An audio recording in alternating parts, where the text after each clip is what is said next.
ulangin. Takbir dalam sholat itu ada dua macam, apa? Takbiratul ihram, takbiratul intiqal. Takbiratul ihram itu apa sih? Takbir yang pertama. Kok diucapkan ihram itu takbiratul ihram? Ihram itu artinya mengharamkan.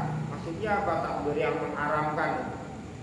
Kita tahu sebelum sholat kita boleh makan, kita boleh minum, kita boleh ngobrol, ya kan? Tapi ketika kita sholat, hal-hal yang membatalkan sholat ini haram.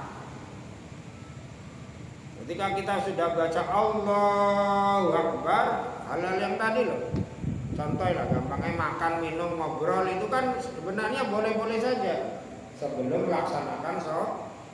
Tapi ketika kita sudah baca Allahu Akbar, yang tadi disebutkan itu haram kita lakukan karena membatalkan sholat.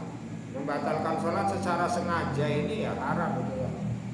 Nah, karena hal itu hukumnya diharamkan. Makanya takbir yang mengharamkan sesuatu yang membatalkan sholat, makanya disebut takbiratul ihram. Ya. Takbir yang pertama itu namanya takbiratul ihram. Yang lain ketika kita mau ruku baca Allahu Akbar. Cuma ketika i'tidal saja kalimatnya, tidak Allahu Akbar tapi sami Allahu liman hamidah. Ketika mau sujud Allahu Akbar, bangun dari sujud Allahu Akbar. Itu namanya takbiratul intiqal. Intiqal itu artinya berubah, berpindah gerakan. Makanya sebagai tanda daripada perubahan gerakan sholat diucapkan takbir Allahu Akbar ruku, Allahu Akbar sujud dan yang lain. Nah ini namanya takbiratul intiqal. Makanya ketika ada orang jadi imam, diusahakan ya, walaupun itu sebenarnya takbiratul ihram kan wajib rukun sholat ya. Tapi kalau takbiratul intiqal itu sunnah hayat. Jadi umpamanya ada orang tidak baca Allahu Akbar langsung ruku, langsung sujud, ya sah sholatnya.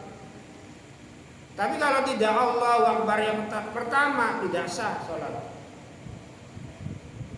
Takbiratul ihram itu hukumnya rukun wajib ya. Tapi kalau takbiratul intiqal itu hukumnya sunnah hayat. Jadi umpamanya ada orang kok tidak baca sami Allahu liman hamidah, tidak baca Allahu Akbar ketika mau sujud, ya sah sholat. Begitu. Tapi ketika jadi imam ya, walaupun itu hukumnya sunnah, umpamanya dia itu tidak membaca nggak apa-apa, tapi ya janganlah seperti itu. Karena yang namanya imam itu takbiratul intiqal itu bagusnya dikeraskan. Karena supaya makmum itu tahu gerakannya sudah berubah dalam bab jamaah ya. Dalam bab jamaah itu nanti diterangkan. Jadi yang namanya makmum itu harus tahu perubahan gerakannya sholatnya imam. Makanya walaupun ada orang buta itu makmum boleh, walaupun tidak bisa melihat imamnya lagi apa, nggak tahu, mata saya kok buta. Tapi ketika ada orang bisa mendengar Allahu Akbar, berarti ini imamnya baru mulai sholat. Setelah itu baca Fatihah, kok ada takbir lagi Allahu Akbar, berarti imamnya ruku. Kok baca sami Allahu liman hamidah, berarti imamnya tidak, dan seterusnya. Walaupun dia tidak melihat, tapi karena lantaran mendengar takbiratul intiqal yang diucapkan oleh imam, si makmum yang buta itu bisa mengetahui gerakan-gerakan sholatnya imam. Kalau ada, makanya ketika ada orang buta terus tuli tidak dari lahir ya.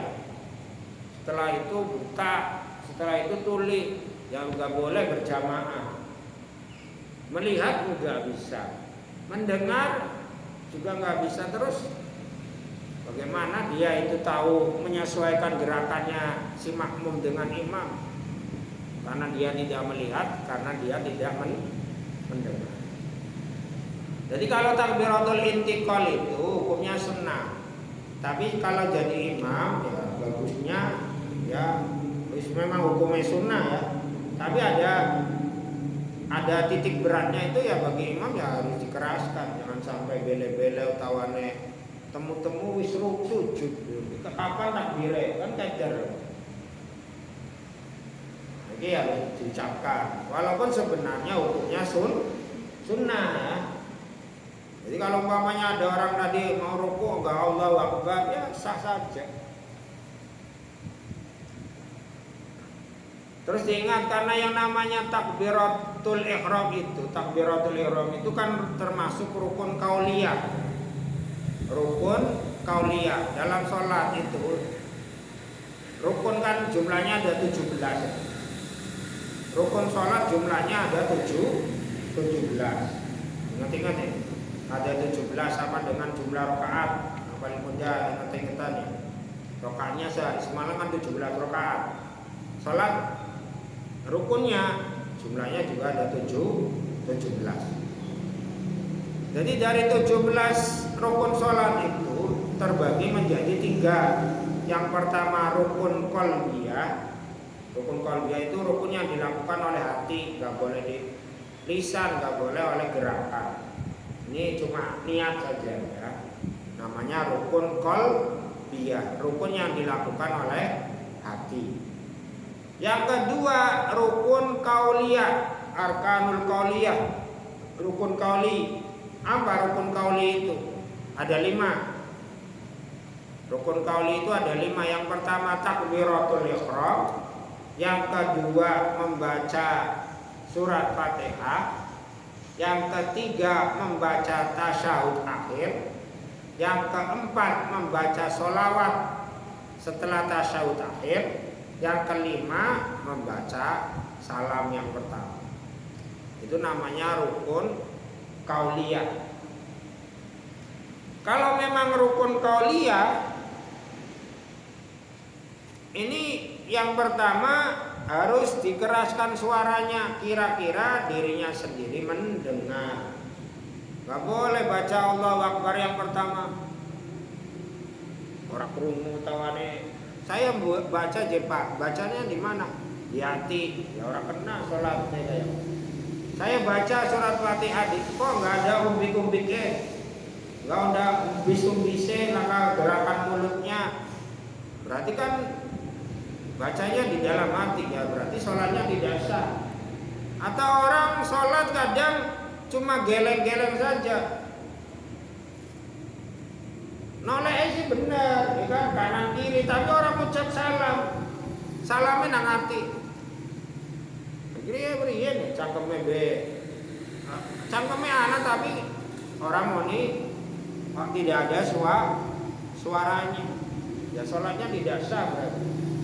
Yang pertama harus dikeraskan suaranya, kira-kira telinganya sendiri mendengar. Ukurannya ya telinga yang normal ya kan. Makanya latihan Allahu Akbar berarti krungu. Assalamualaikum.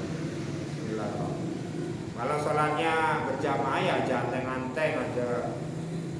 Karena khawatirnya ini waswis, ini taswis, ganggu orang lain ya kan. Jadi makmum macamnya anteng Allah. Kabarannya baca Fatihah anteng sampai yang lain terdengar ya. Itu kan mengganggu, gitu kan? Karena sama-sama membaca akhirnya. Yang kedua syaratnya lagi adalah harus fasih lah gampangannya ya. Harus fasih. Ya maksudnya fasih ini artinya apa yang diucapkan itu sesuai dengan lafaz yang benar.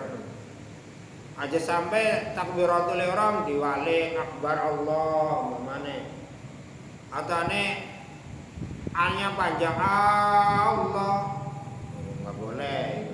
Utawanya atau bacanya nggak fase itu lahan. Sing kudune ro, kecuali memang cadel beneran ya. Latihan aja akbal mana.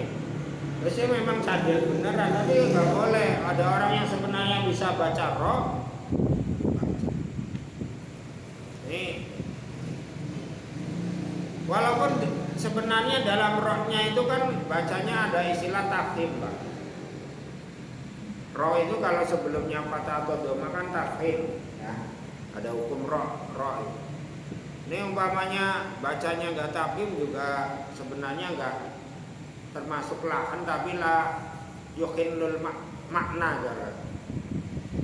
Lahan tapi yang tidak merusak makna. Sebenarnya kalau baca yang tafkhim itu akbar. Jadi bane itu cangkem itu rada mencul agama akbar aja beringis utawane akbar. Jadi ini gede cara agama itu arane tafkhim. Allahu akbar. Aja akbar. Bare kan jejen akbar, barbar kan jejen. Suarae. Itu sebenarnya anak hukum itu ya yang paling bagus ya sesuai dengan kaidah tajwid. Karena fase kudu fase. Apalagi baca Fatihah, ya kan?